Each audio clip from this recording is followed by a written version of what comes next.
would like to welcome to Home Visit one of my longtime buddies here, the new head football coach at Georgia Southern, Clay Helton. Clay, how we doing today? Doing good, brother. Thanks, Tyler, for having me. But Did you ever think of like 15 years ago that I'd be doing a podcast and you'd be on a podcast me interviewing you? Did that cross your mind? I thought you were gonna be the head coach, and I'd be on the podcast. No. Hey, so we like to peel the curtain back a little bit and don't, Yeah, talk about typical stuff, but we like to talk about conspiracy theories and all kinds of fun stuff. But I had to start this. I don't know if anybody has ever written about this in the media or anything, but I'm calling it the Clay Helton butterfly effect. Okay, how it how your move from hmm Arkansas State to USC, how many careers and just complete utter. I mean that changed by you making that move, and you never think about those kind of things. So I'm going to take everybody back in time. I believe it was like this was 2010, correct? If I'm getting this right in yeah, my head. it was Okay, so 2010. I'm the receivers coach at Arkansas hmm State, and we have this offensive coordinator named Clay Helton that just joined us from Memphis. And so Clay was there, what, about 3 months? Am I right on that?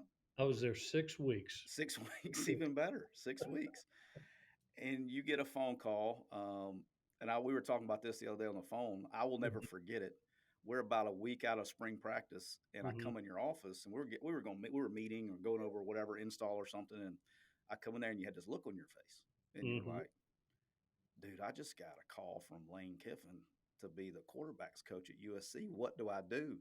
I said, do you want me to help you pack your office or are you going to pack it yourself? I said, let's go. You better go talk to the head man. Let's go. But um, how wild was that, though? I mean, I know it took you by surprise and it's nothing, but just how crazy was that? Yeah, it was beyond crazy because I'd been at the University of Memphis with Tommy West for 10 years, and Miss Angela, my wife, and I had kind of, always said, where we're at, let's plant roots and grow within the community, grow with the football team, and just be servants to a university. And Steve Roberts, who was the head coach, who I mean, you're talking about one of the finest individuals in the game. Gave me opportunity to come to Jonesboro when I didn't have a job after being 10 years at University of Memphis. And then you get this call, and it's literally, signing day. You get a call, and it's like you get to be the quarterback coach at USC, and it was as hard as easy as it might seem. It was one of the harder decisions just because of how good Coach Roberts was as a man, and and feeling the loyalty to him, and you knew how good that staff was too. I mean, just there was Yeah. good men on that staff. But at the end of the day, having gone out there, met Matt Barkley and Coach Kiffin and Ed Ogeron and Monty Kiffin and some of the coaches that were on that, Joe Barry, who was now the DC Yep. for the Green Bay Packers. There was good men on both fronts, but I thought it was one of those opportunities of a lifetime that you may never get again. And Yeah. so You were either it was going to great. take it. You were either going to take it, or I was going to kidnap you and drive you out there and make you take it. Like I remember, you were that. That was the thing that a lot of people that don't know you. You're just a great dude. You're extremely Mhm, humble, um, and you were really struggling with this for a minute. And I was like, mhm, What's the struggle?" I said, "What's mhm, the struggle?" I said, mhm, But Arkansas State, and the reason being is people need to know this too. Arkansas State at that time wasn't what Arkansas State is now, to where, you know, because we were starting to build it and everything else, mhm, but there had not been a single coach, I think, left there on their own, accord at that time in like the history of the school. And so an mhm. opportunity to get a job like that, one of the premier jobs in the country. Yeah, I was going to kidnap you and take you out there I know you were. if you didn't I do know it. you But what we're going to talk about here, because I think people need to write about this. I think this is very were. Mhm, fascinating. Is the by you doing that? Okay, mhm, so here we are, 3 days out of spring practice or whatever. It was right before spring ball, mhm, and we don't have an offensive coordinator. And this isn't a day where you just, now it's like you just promote within or whatever. This was a different time of hiring and firing and coaches. So Coach Roberts had interviewed by himself Hugh Freeze like in mhm, December or something, and we'd gone ahead and Coach had already gone ahead and hired you. But he picks up the phone then and calls Hugh Freeze. Mhm. And so Hugh and I told this story. Matter of fact, the very first episode we ever did, we had Hugh on, and we told this whole story about how the moving van was there and that whole deal about him moving back. But so if anybody wants to listen, you can go back and listen to that whole story. But Hugh comes to Arkansas State, and if he doesn't make that move, he doesn't become the next head Mhm. coach at Ole Miss. Mhm. Okay, Mhm. and if he doesn't do that, then Gus Malzahn, doesn't come to Arkansas State. Brian Yep. Harsin doesn't come to Arkansas State. Yes. And it's not just him; it was assistants too, right? So when Mm. Hugh comes here, I went to Ole Miss, and then Hiller, Mhm. he's in Indiana. Hiller went out and did his deal. A lot of coaches, off that staff because of that move that you did. I mean, there's no telling how many lie, and then it just compounds, as time goes on. I would have never, as crazy, I would have never gone to Alabama if you hadn't done Mhm. that. I mean, it's just Mhm. weird, Yeah, weird it's things, man. funny how things work out. And I tell you what, that Jonesboro has been known to have some really good coaches come to it.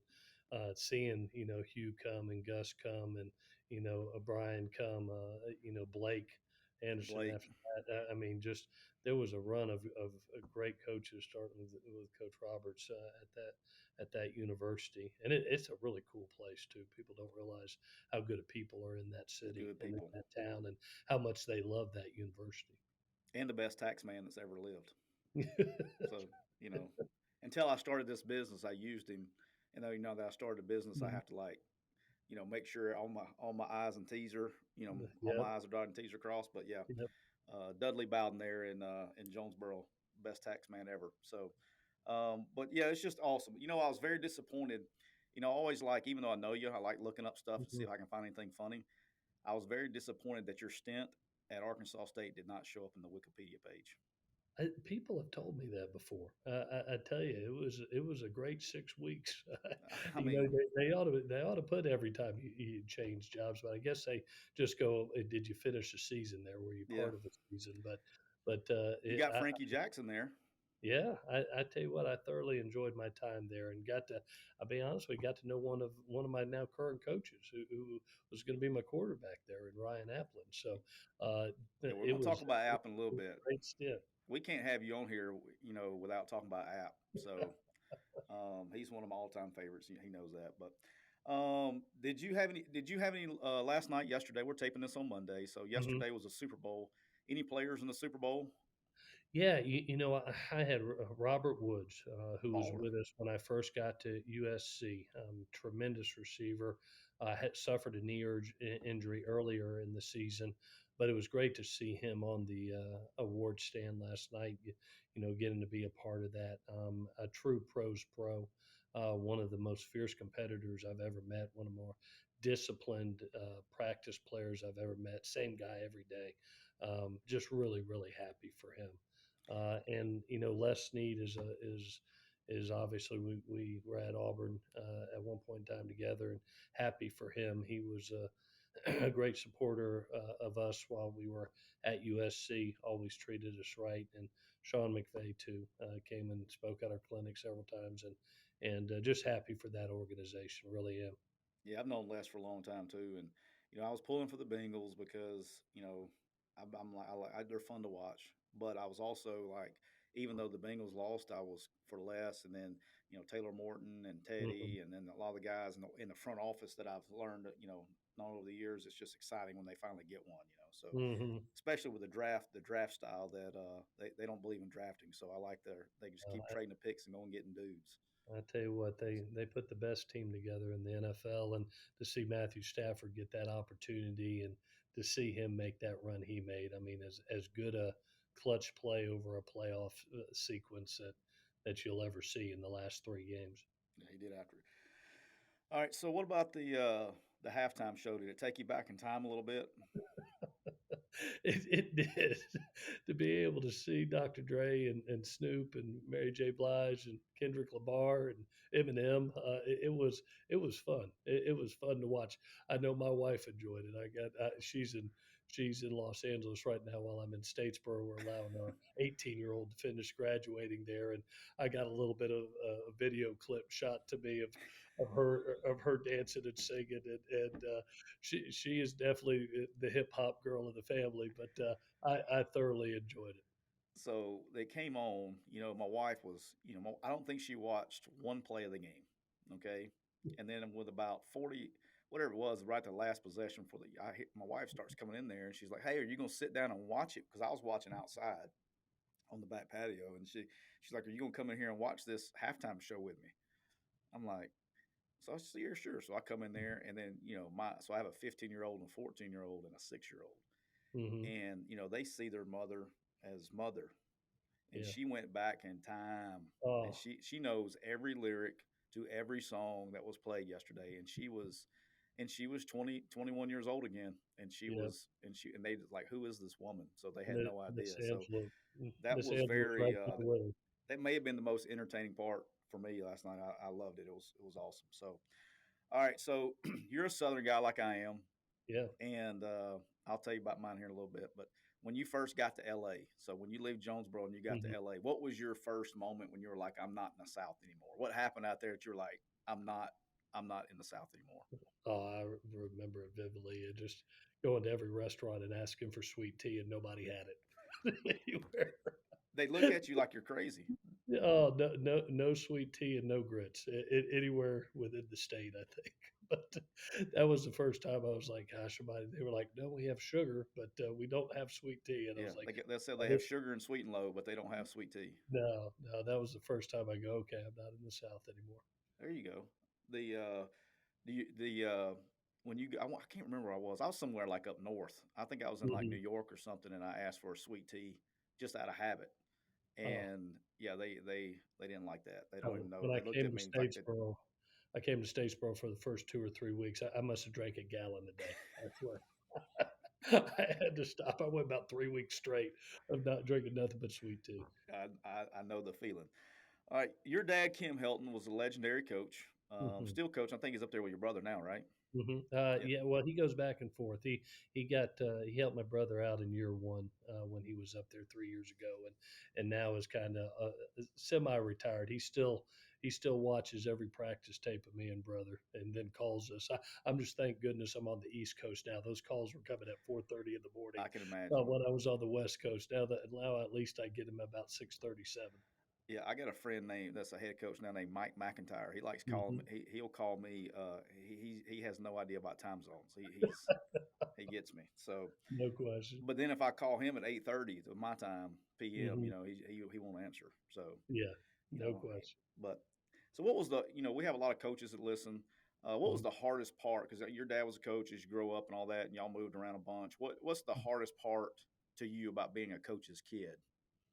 Um, my dad was my hero, my mentor, still is today, and you learn from the job how much time it takes away from your family.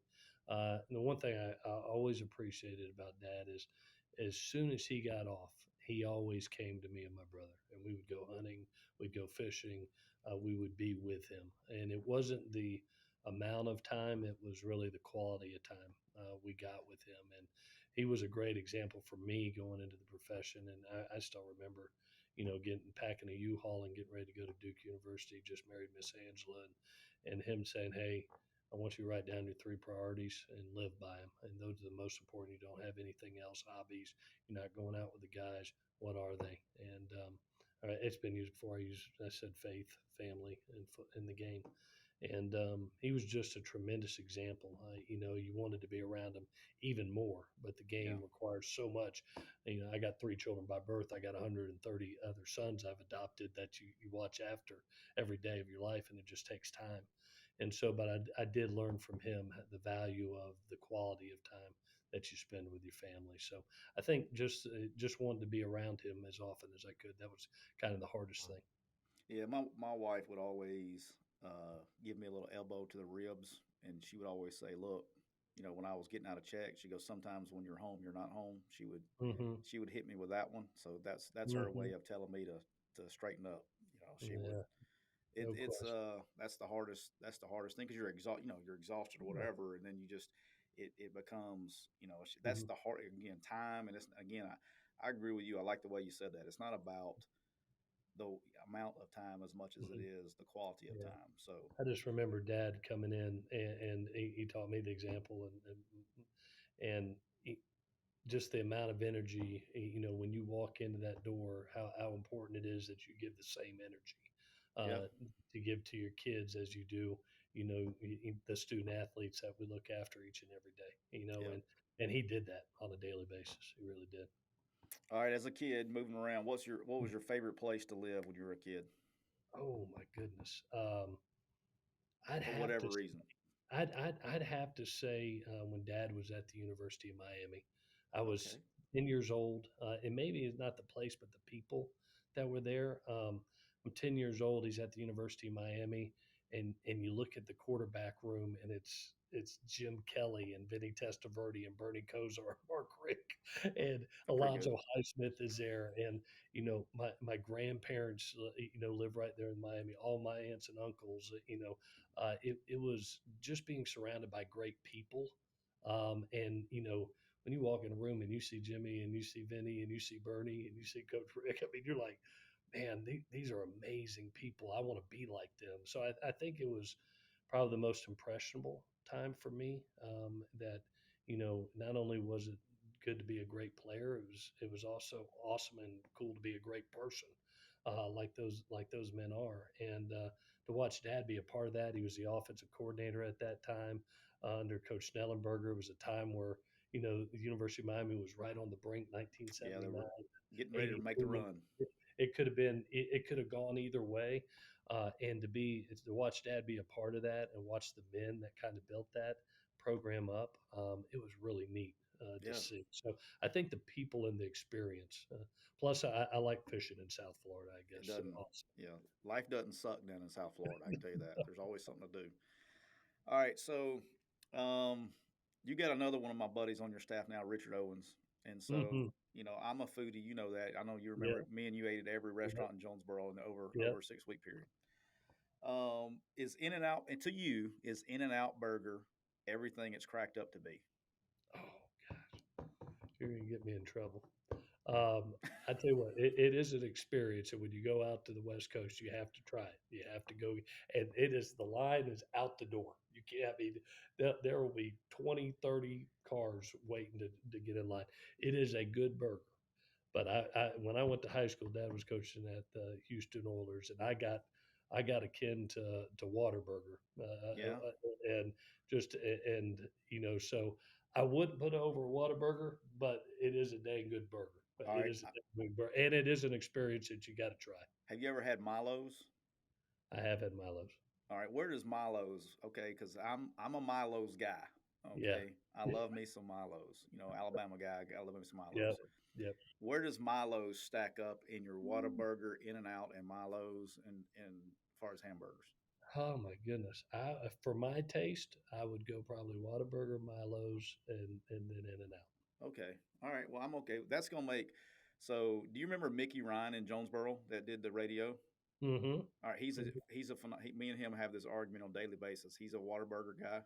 Mm-hmm. I'm a Milo's guy. So Yep. every time I drive through Alabama on I-20 there, I stop at Leeds exit and I'm getting Milo's and I send him a text message every time. So it's a screenshot. So, but your guy Richard. So Mm-hmm. what I was telling you that I asked that question. So Richard, we go out to California. I don't know, 5, 6 years ago to recruit. I was going to see a receiver that he was recruiting, out there. He's JUCO, California JUCO guy. Mm-hmm. Like Clay, you know me. I'm not Cali's not my speed, right? Mm-hmm. And so I get up early, and so I wake up. It's 3:30 in the morning out there, and so Mm-hmm. I'm like, "What do we do?" And so we get there. Well, he's like, "We're going to In and Out Burger." Like that was almost as important as seeing the receiver. And so it was okay. I got the was it they call it what do they call it, monster fries, garbage fries, what do they call it Mm-hmm. when Mm-hmm. you get the fries all jacked up. Yeah, you got to get a double double while you're out there. Double double with fries I just is let Richard order for me. That's why he yeah. just ordered for me, and I crushed it. It was good. It was good. It Yep. wasn't as good as Milo's, but it was good. I'm all about it. All right. So when you were out west, the key question is: did you miss all the humidity while you were out there? I tell you what, you don't realize you get out there and you lose track of seasons, and it can go 4 months without rain. I mean, it averages 10 days of rain a year, and you end up missing a good thunderstorm. You really do. Yeah. You end up missing a good rainstorm as my dad used to call it, a frog strangler. Just a good hard rain with lightning and thunder, and you may get lightning once every other year out there. But Really? there's only about 10 days of rain. It seemed like a year, so I did miss a good rainstorm with a little humidity in it. Yes, sir, So without somebody, question. is this true? Because I don't know. Some people have told me this. Is that like in the South, when it's Hmm. even a threat, okay, it Hmm. could be flurrying outside, but nothing is sticking and people can't drive. Is it Hmm. true that in LA when it starts raining, people freak out and they can't drive in the rain?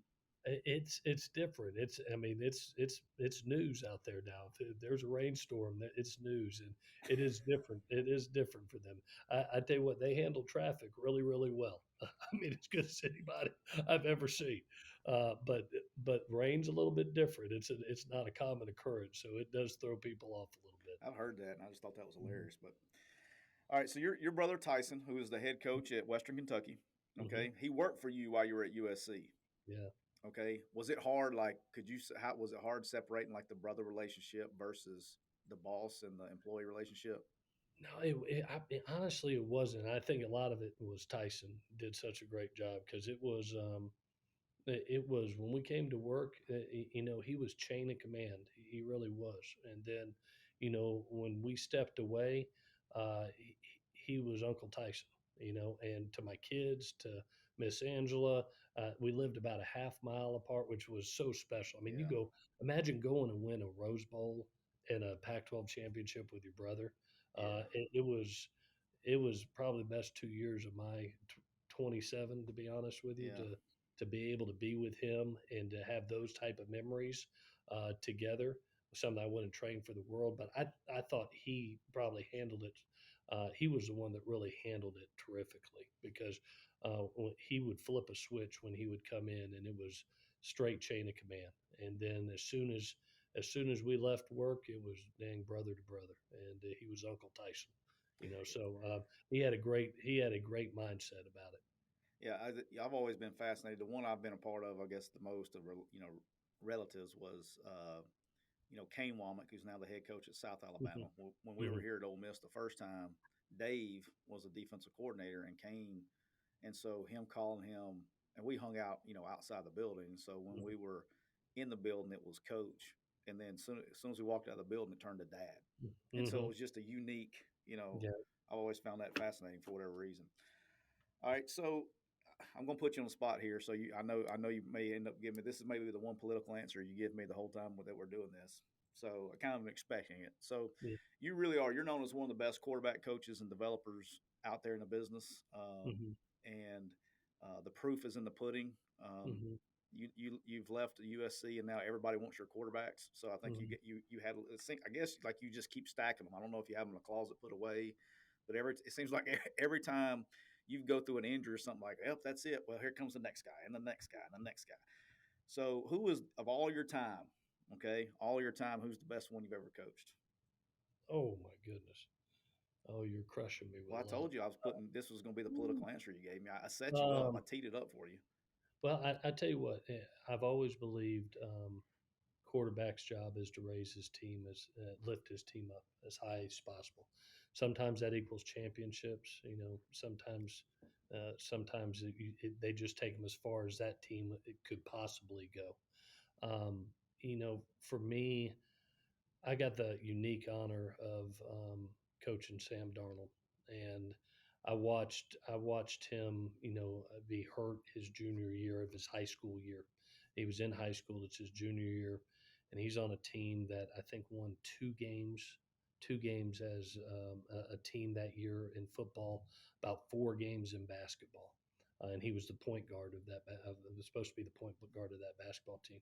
Didn't get to play that entire season either sport, and he comes back the next season, and now he's playing, and he lifts his high school football team up to a CIF championship. He lifts the basketball team to a championship, and I watched him do it for us at USC. We were a 1-3 football team, which at USC is not a good thing, but it's not a fun experience. And he lifted our team up. He got his opportunity as a freshman and lifted up a team, and all of a sudden, which was a 1-3 football team, lifts them up to 9 straight wins in a Rose Bowl, and then comes back that following year and lifts us up to a Pac-12 championship. Yeah. He was probably the most productive quarterback as just lifting a team up that I've had. So I would say him. Now there may have been some more talented guys that I've coached, but Right. as far as just finding a way to win and do it at the highest level, that guy did. Yeah, you got one of my favorites in your building right now. Hmm. He knows it. I tell him. I don't tell the other ones, but I tell him. Yeah, I don't want to get in trouble, but you got one of my favorites in your building. But you know what's crazy about Sam Darnold though is when he goes to the Jets and all that stuff, and they're Hmm. like, oh, he's not, he hasn't, we're going to trade him to, how the New York media is, but Hmm. we're going to trade him to Carolina. You don't realize how young the guy is. Like, Oh there's guys coming out of college right now that are the same age. You know what I yeah, mean? no question. He's Was he still a young when he came to? Was he like a young Mhm. graduate? Like, was he Yeah. supposed to be in No, high school another year? yeah, he had just turned 18 when he came to us as a freshman, and is still young today and still growing today as a quarterback. I was always astonished with him and what he could accomplish at such a young age and what he saw. He was so reactionary and so creative in his play and just being able to make plays out of nowhere. Yeah, He had a very mature game, but there's still some great growth for that young man. He's an immense talent, and I've always believed that quarterbacks, when they find their right system, their right opportunity, and their right fit, they're going to thrive, and I yeah, hope that for him. I agree with that. All right, so since you've been back in Georgia, back to the South, what's the Hmm. best meal you've had since you've been back? Oh my goodness. Um, You know that you know what they are. I mark mine down. no, I know. I tell you what. I would have to say, as good as the barbecue restaurants are around here, which there's a bunch of them. I actually, one of the most surprising ones I had, I'll give you one of the most surprising ones, was our AD, Jared Benko. Okay. He is a closet barbecue smoker, and I'm telling you what, can flat do it. And one of the first 2 weeks I was here, he said, "Coach, why didn't you come over to the house and have dinner with us?" And I was not expecting what we had. I mean, it was as good a barbecue as I've had in a long, long time. Really? And so not only is he's been a terrific AD for me, but he's also one of the better barbecuers there are. I would put him Yeah. against any other AD in the country right now Well, that's for the one his thing barbecue. now that I have a little bit more time on my hands, like being out of the office, Hmm. I aspire to like get better at doing Hmm. like that's one like manly thing that I mean, look, I can grill steak and those kind. I'm talking about Hmm. like the smoking and the getting into the green Hmm. egg and all that stuff. Hmm. I'm just gonna force myself to do it. There you go. But I aspire to do that. I aspire to be that guy. I can't. But right now, I have no Well, hope. go see Jared Benko. He'll teach you how Yeah, to I'm do going to it. get him. He's going to give me some endo. We're going to go a little practice on the green egg or something. But all right, so your family, your family's still in transition. Okay, I know you still Mhm. got some in Cali and you're in Statesboro. All right, so I used to get in trouble for this, so I'm going to see if you get in trouble for this too. But do you actually cook anything? And when you go home, are you eating out every night? I actually like to cook. Okay, I don't think I've told many people that. let's go. Let's go. I like to cook. I cook more meals at the house than Miss Angela does when we're together. But You're going to get in I'm a trouble. It closet. is I'm a Valentine's Day, and closet. you're fixing to get in trouble. I know. I know. It's but and she'll admit that too. She's whenever I'm Okay. home, I think it's just sanity to be able. You know how it is Yeah. as a coach. If we're not moving or doing something, it's really hard. And so, Yes. a part of just coming home and relaxing for me is I like to cook, and so I enjoy it, and it lowers my blood pressure, I guess. What's your specialty? What are you cooking? All right, just all right. Tonight Um, you're going home. You're by yourself. What are you fixing for yeah. dinner? Well, I got a hell of a piece of salmon a night ago. I had some salmon, some asparagus, a twice baked potato, and absolutely loved it. But I like different dishes. I like pastas. I like getting on Look the at grill you, and man. cooking. I like to do fish. I like to do several things. I like getting a recipe and trying to make it my own. And so it's something that I guess we all have hobbies. I've got a couple, and cooking is one. Yeah, we do the my wife and I do the Hello Fresh stuff, you know. Hmm. And so I gave, and my wife, bless her heart, she's gonna be listening because you're on here, but I'm Hmm. probably really fixing to get in trouble. She struggles. She burns water every once in a while when she's boiling it, you know. But on Hello Fresh, okay, Hello Fresh, she can cook, right? I don't know if Yeah. it's, I don't know, you know, she does it right. She made the best thing out of the week. I told her, I said, we've been together what 24 years. It's the best. Hmm. It's the Hmm. best that she's ever cooked. And then so I Oh my was God. bragging on her. I was Yeah. bragging. I was trying to be complimentary about how good the meal Hmm. was, and then I Hmm. got grilled for it because it really wasn't considered cooking if she already had the ingredients and the instructions on how to do it. And I was like, well, I was trying to be nice, but all right. Uh, What's the what's the one food? Okay, I know you like mhm, to cook more than Angela does. mhm, What's the mhm. one food that your wife does cook that you're missing right now?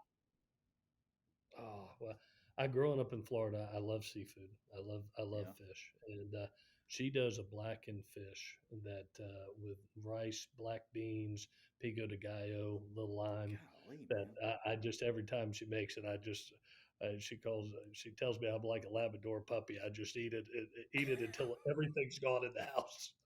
And so I miss when she blackens a piece of fish and serves it. So I'm looking forward. She's gonna get here in June. We're going to let our 18-year-old graduate, and I'm looking forward to getting her to Statesboro and serving a little And black. eating some blackened fish. I like it. Yeah. All right, you spent a lot of years in Memphis. Okay, Hmm. a lot of years in Memphis. 10 years, 12 years, long time. I can't remember how Hmm. long. It's a long time. Hmm. Hmm. All right, when you go back, all right, you can only have one meal, and you have to pick. Are you going to Rendezvous or are you going to Gus's Fried Chicken? Oh God. You can only pick one. You know what? I'll have to say Rendezvous because you can get probably good fried chicken all over the South. It's that dry rub in Memphis. It's Different. unique. It's Yeah. different and it's unique, and you can't find it everywhere. You And can't, so man. I don't know what the deal is. it's only you got to go to Memphis to go get it. And Rendezvous, I remember our recruiting weekends and bringing kids in, and everybody be like, "Oh my gosh, this is so unique! It's so different," and you miss it. There's certain things that you always remember, meals that you always remember. Rendezvous is one, just for the ambiance and the experience of being there. But the food is unbelievable. It's fantastic. Yeah, I don't know. It's really not the chicken at Gus that I like so much. I think it's just the batter. Like I could just peel Mm-hmm. off the skin and just eat the skin. I Mm-hmm. don't know what they put salt. I I'm don't right know. there with you. It's good. I'm So right there with you. all right, so we'll ask a serious question here. Give me what's your thoughts kind of on the transfer portal? I have gone off on nauseum. The way it's affecting high school recruiting, high school kids' opportunities and things like that. But what's your general thoughts on the transfer portal? Yeah, I think we're all trying to learn it. We've kind of taken the approach that I believe in development of young kids.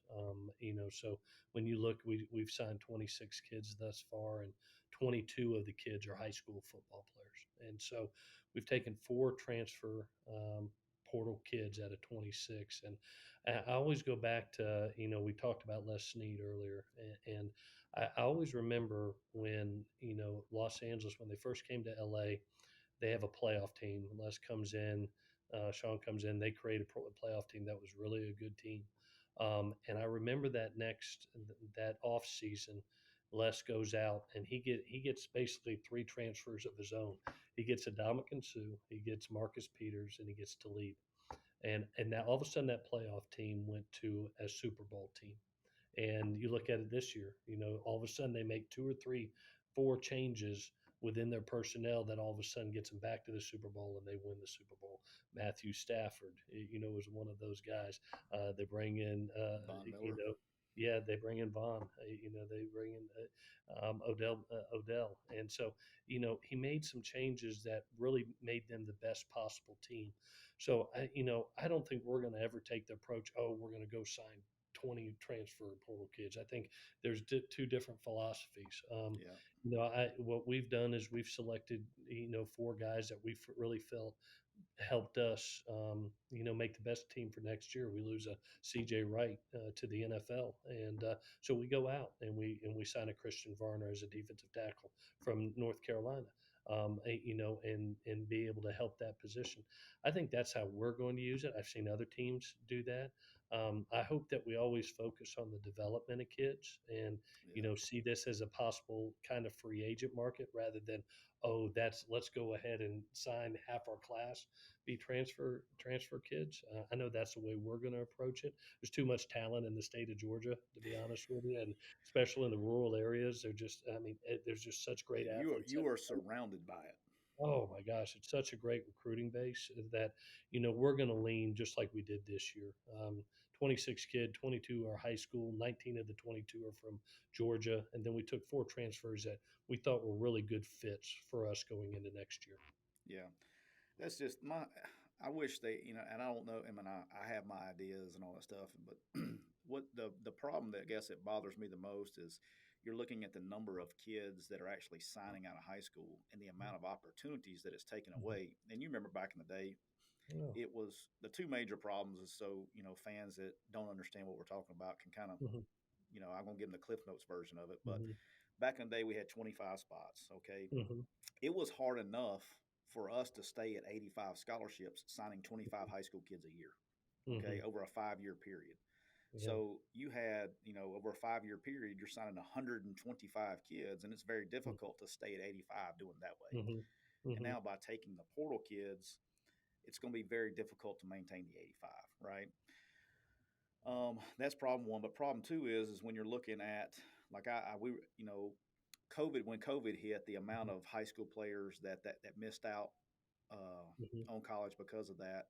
And now the portal has added on top of that. And when you do that, you're looking at it's actually gone down. And most states are down 40% of their Mhm. normal, kids to FBS schools are down Mhm. 40. I was looking at California since you just left, Mhm. pre-COVID, California, I think, signed like 420 something kids or whatever. Yeah. And this year they're like at 220. Yes. And Yeah. so that's a lot of It's kids. Yeah, we felt it in Georgia too. I'll be honest with you, it benefited us as far as there were some kids that were out there that we got, and I was happy for us, but I was just like, I cannot believe these kids don't have more, and I think a lot of it has to do with the number of scholarships have decreased because of the portal. Yeah, Now the NCAA has made that adjustment of the +7, which I think has been a good alteration because we are seeing kids, leave universities and it's hard to get back to the 85. right. So to be able to have those 25 initials plus the 7, if you do lose kids, is going to at least help teams get back to hopefully close. I don't know if Yeah, they'll all the way get there, but at least closer to that 85. yeah. It's just I just hate it. We're in it, and you're one of the great guys of all time, and too, you're in it for the kids, and Mhm. you hate it for high school kids losing opportunities because a lot of these kids, that's the only way they go to college, and Mhm. so, but it is that part is what it is. Hopefully, we can get that figured out Yeah. before too long. But all right, so we teased it a little earlier. So Mhm. Ryan Applin, who's your inside receivers coach and tight ends coach, one of my favorites of all time I've ever coached. Mhm. Mhm. If not, I mean, he is right up there. Just to Mhm. see, I joke with him off the air.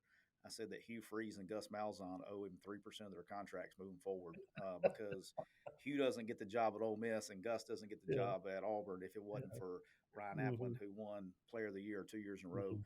Mhm. And he used to. I know that he used to back in the day when we didn't throw the ball 900 times a game. He Mhm. basically owned every record in the Sun Belt Mhm. Conference. Yeah. But the key question is what people don't know is my man Clay Helton used to be a pretty good quarterback back in his day too. Mhm. So I used to spend a who's the best quarterback on the staff? Is it Clay Helton or Ryan Applin? Oh, that's so easy. It's Ryan, Don't followed give by him Ellis. age now. I'm talking about you're I the no, same age. Don't give him. no, Don't cut him any slack I'm now. talking about as a college quarterback. It goes in this order. It goes Ryan Applin, then Brian Ellis, who was a really good quarterback of his own, and then way down the line is Clay Helton. But no, just I got to physically see it with Ryan and the talent, and you think about what he accomplished in this league. I mean, 2 time he's the best player, in the conference, and the numbers that he was putting up before all the throwing a billion balls a game. He was a special talent within this league. He's a special man. I'm so thankful to have him down here. He's doing a terrific job. But if we lose a quarterback or two, he could still go out there and spit it today. I'm telling you, he can spin it now. And look, I've been around some good ones. And the best part about it is he really, all kidding aside, away from it, from an evaluation standpoint, we talk about intangibles and things like that. He was like we were taking him as like a oh crap guy. Like he Mm, wasn't. We literally had to beat Jacksonville University at that time. I think was Division III or whatever they were. Like he didn't even have an offer from anybody. I mm, mean, we were his only Division I offer, and we had signed another kid, Andre Smith, who was mm, really highly ranked and all that mm, stuff, and then App just came there and kind of just took over. I mean, he showed up like I used to joke with him. I said, he's definitely not one of the guys that you send off the bus first because he looked like the punter when he came off the bus. But buddy, when he put the pads on, mm. he was a beast. I tell you So what, he's always been an overachiever as a player and now as a coach. He does a phenomenal job and going to be, I mean, a superstar in this profession. and he was a dream for a coach because we wouldn't even send in like when we were sending in when he was when we were sending in plays, I wouldn't even send in the protection. I would literally Mm-hmm. send in the formation and the route, and he would call the protection and do all that stuff himself, and he never missed. We Yeah, studied every Tuesday. He understood protections, he understood everything, and he would set the protection. He made you right as a coach instead of back in those days. Now it's all adjustable, right? But back in those hmm, days, you used to set protections, yeah, and he would do it right every time and make the yeah. right checks. Very And football smart individual. makes you look like a good football coach when you got a guy like No that question. pulling the trigger. I'll Players tell are you a that. lot better. Players are a lot better than coaches. Isn't it crazy magic how that works out?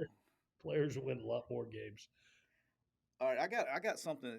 I'm just fascinated by it. It doesn't happen that often. You just went through it. You got hired at Georgia Southern at Hmm. the end of the year before their season was over with. Hmm.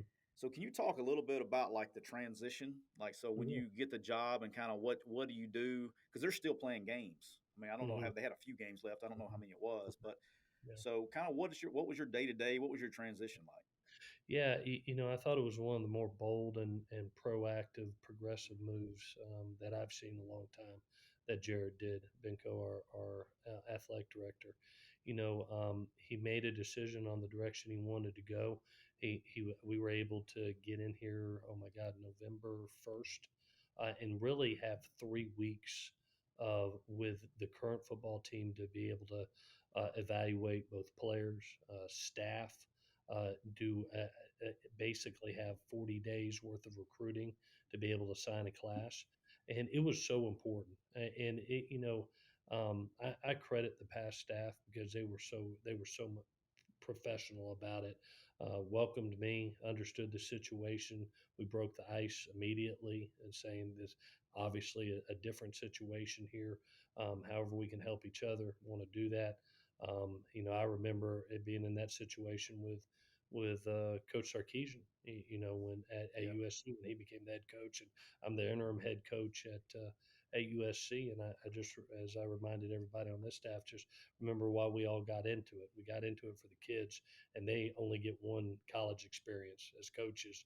We're going to move on to different situations, but I said I'm so proud of this group because they're providing great college experience. And because of those 3 weeks, we were able to build relationships with the current team to be able. There were a lot of fifth, 6 year kids that were making decisions whether they were going to come back and supplying them a vision of what it was going to be like. It was able me to look at current staff and actually kept some individuals off the last staff, both Coach Whitley, who was the interim head coach, a lot of support members that were on staff. And then, it allowed us, I would go out in the morning and go out and hit high schools, come back and be able to watch Watch practice. watch practice that afternoon, and then spend the night and visit with players. So it was a really important time. I don't think we would be where we are today, to be honest with you, if Jared doesn't make that decision at the time. You It may be really onto helped. something there. You may be onto something there, or your AD may be onto something there. Hmm. I didn't even cross my mind until you just said that. Hmm. Is now when the coaching change occurs with the transfer portal and the way it is, and everybody gets a free Hmm. transfer, you basically had 3 to 4 weeks free shot to recruit your players to keep them there so they didn't get in the portal to where if the season ended and there's no coach in place for 10 or 12 days, we know what all happens then. Well, you know what happens, Tyler. I mean, usually these jobs are handed out, in early December, and there's only maybe 10 days to go sign an initial class. So what do? You have a press conference, and you immediately are in homes trying to recruit, and you don't get to have the quality time you would with the current team, and a lot of guys trying to make decisions on what they're going to do with their future.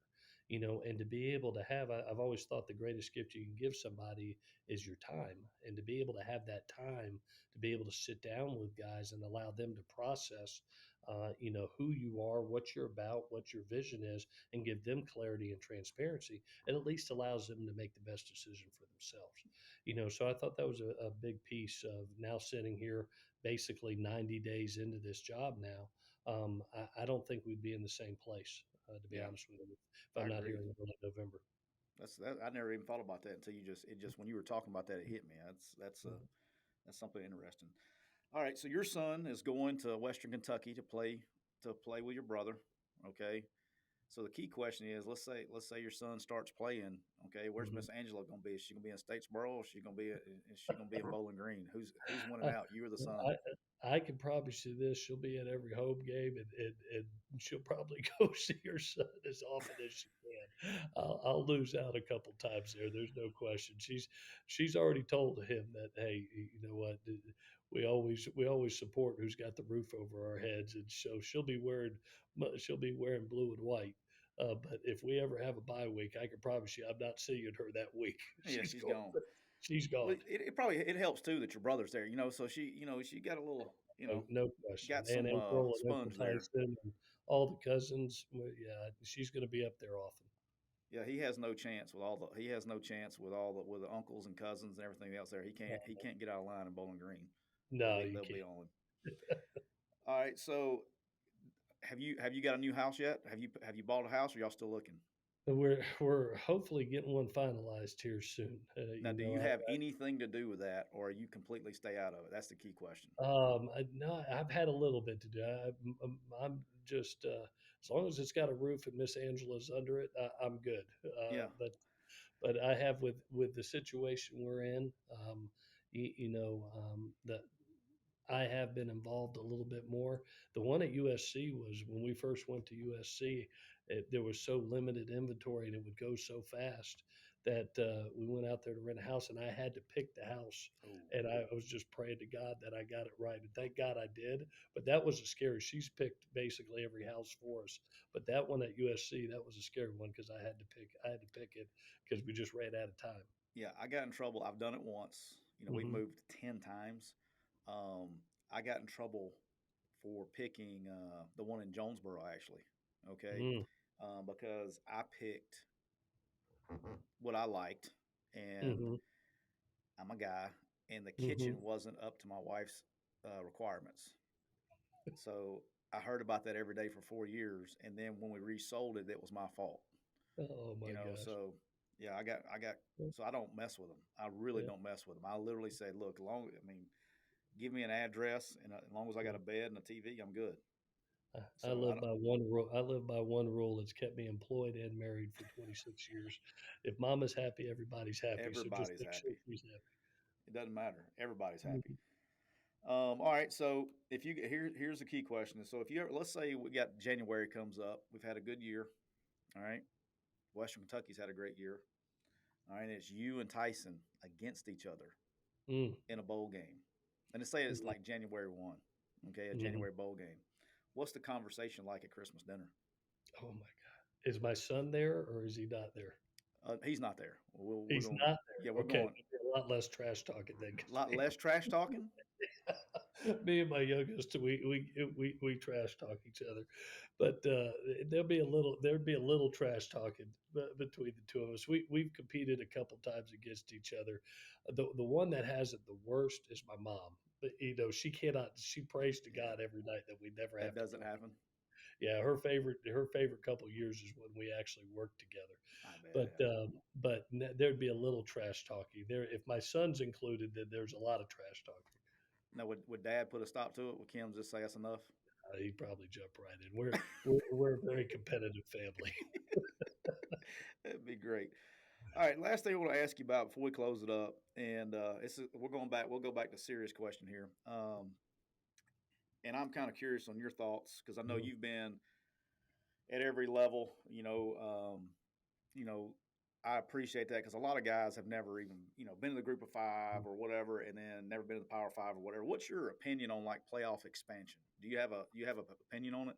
Yeah, I do. I do. You got to look at it from two views. One, as when you're dealing with your job as a head coach, you have to deal with reality, and the reality is we're a four team playoff right now, so you fight like heck to be one of those four teams. That's your job, and then you step on outside of your job and you look at it from a big picture and actually a fan standpoint.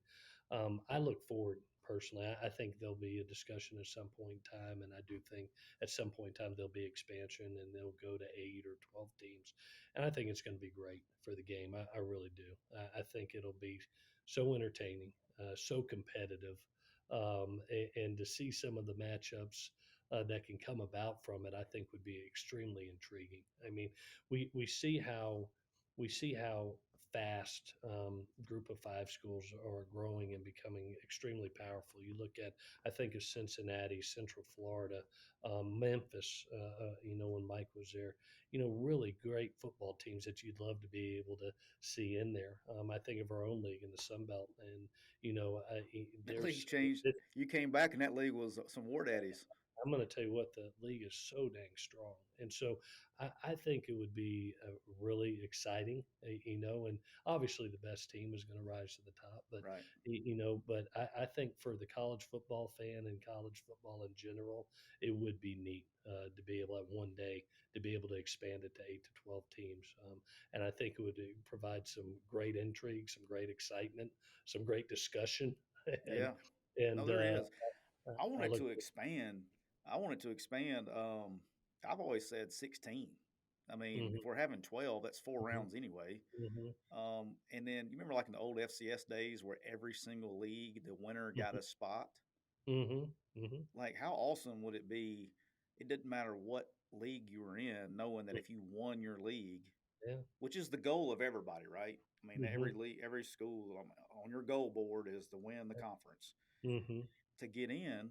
And especially, I think that would be so good for football Oh. because your Tuesday night action games mean something now. You know Mhm, what I mean? Like, and then exactly filtering back to what is happening with the portal, okay, to where these kids that used to be Power Five guys are now mhm, sliding down to the Group of Five schools because less mhm, and less spots.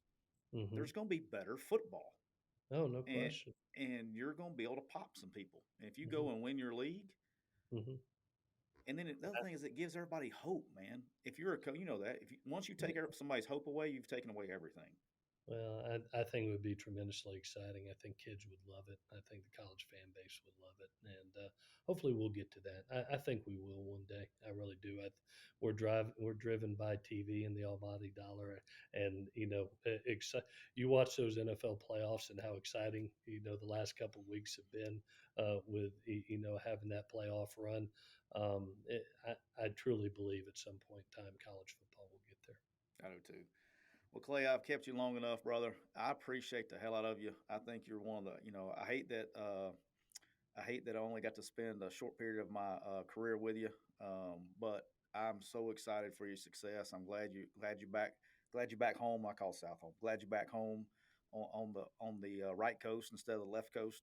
But I'm so thrilled to have you back, man. And I know you got my man App, and you got a fan. You always have a fan of me, but now you got three times as fans. So because with Richard and App, and now you over there, so but you're always, again, one of the best and most humble guys in the business, and I'm excited for you to be back at Georgia Southern.